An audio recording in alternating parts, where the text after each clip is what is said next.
there's an interesting issue in the way current instrumental music is labeled and cataloged, in which anything that has a strong theme sounds like movie music. Such labels and categories drive people's perceptions of music, maybe even to a fault. I don't believe this is very valuable any longer, particularly for instrumental music such as mine, where the listener often associates a strong melody, theme, or mood to a visual, and unless they actually get the visual in front of them, they can't even begin to give themselves the opportunity to enjoy the experience and actually create their own movie in their heads. It's the equivalent of trying to read a book, but throwing it away because you would rather see the movie, but in this case with sound. Tying a visual to sound severely restricts the creation process that goes into our minds when we listen to music, much in the same way it happens when you read a book and your mind gets richly stimulated with images, feelings, and literally the creative thoughts that occur when you read without any visuals. Consequently, listeners play a highly creative role when listening to music, particularly instrumental music. This creative part of the listener doesn't necessarily have to be a visual or a movie that they're playing in their heads.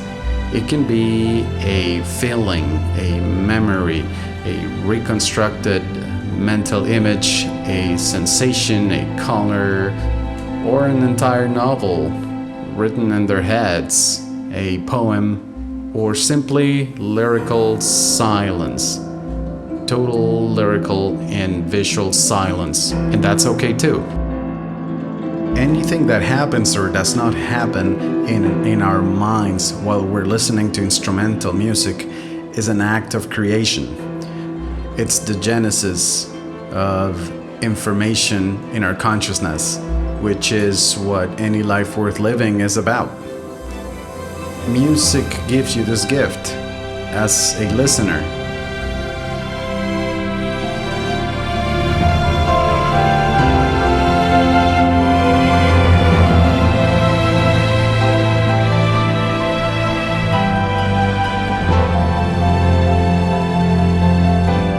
Fantasies of a Stargazer is in fact written with an inspirational origin, and that is the stars, the cosmos, the universe. I have always liked space music, from The Planets by Holst to more recent works of so-called space music, such as the Songs of Distant Earth by Mike Oldfield.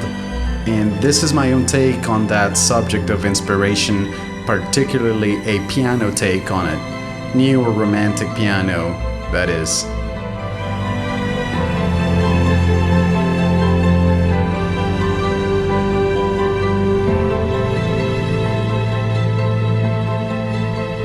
So this music has very defined themes, programs, or concepts, as opposed to most modern music, at least instrumental modern music, that goes out of its way to be minimalistic in nature and even treats solid, concrete themes as inauthentic, unfashionable, or simply an out-of-date way to make music.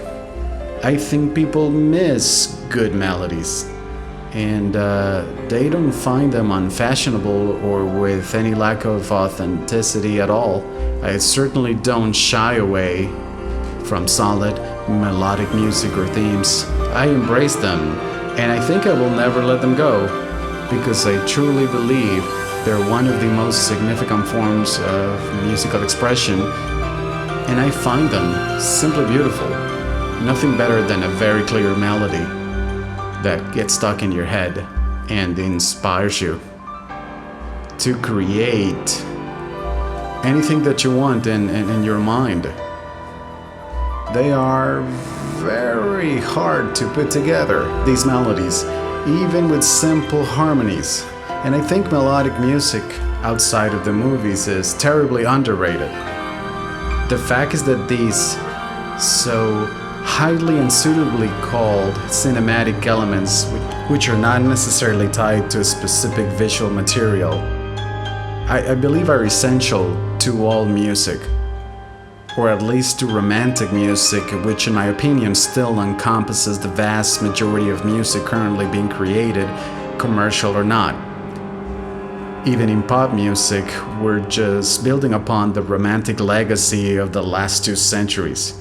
So, in other words, I think I try to do a quintessential neo-romantic music work because it doesn't shy away from exploring, in my very own musical language, I would hope, what is now almost a lost art form, but one that is in a serious revival phase.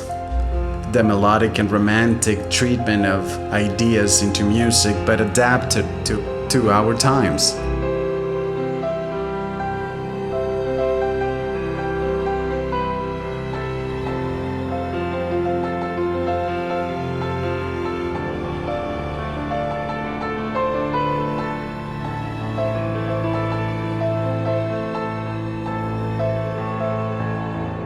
We'll wonder about the stars, the firmament, the cosmos, and our significance to all its greatness. One of my fondest childhood memories is looking for areas far from the city lights where we could simply look at the stars and marvel at their infinite beauty. My friends and I even built a makeshift telescope that actually wasn't good for much, but it was seriously fun to build. Stargazing was definitely a huge part of what made me as a person today. Not just a musician, but everything that makes me. And also for me, music is an amazing analogy to approach the most philosophical of subjects in a way that it almost explains what our significance to the infinite firmament around us could be. Music is to our minds what highly organized matter is to our touch. Frequencies vibrate and weave a piece of music, while in the case of matter, elementary particles in a combination of certain frequencies, if you will, also weave the fabric of reality and make up everything we know and touch. We can fantasize about our place in the universe, much in the same way an instrument fits an orchestra, or a sound in a synthesizer module or digital sound library fits in an electronic music sequence. Our lives have a very specific meaning, not just for ourselves, but also for every other conscious being around us, whether we are ready to accept or reject such notions. And music is just like that.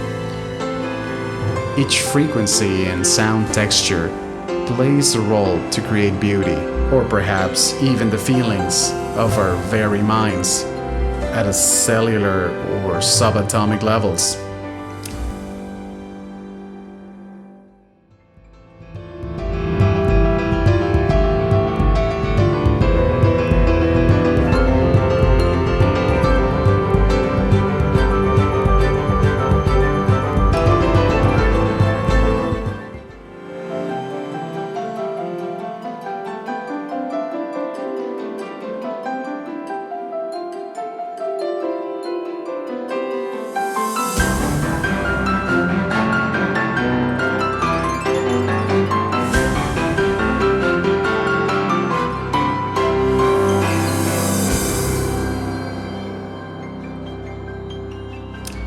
Those are the fantasies of a stargazer.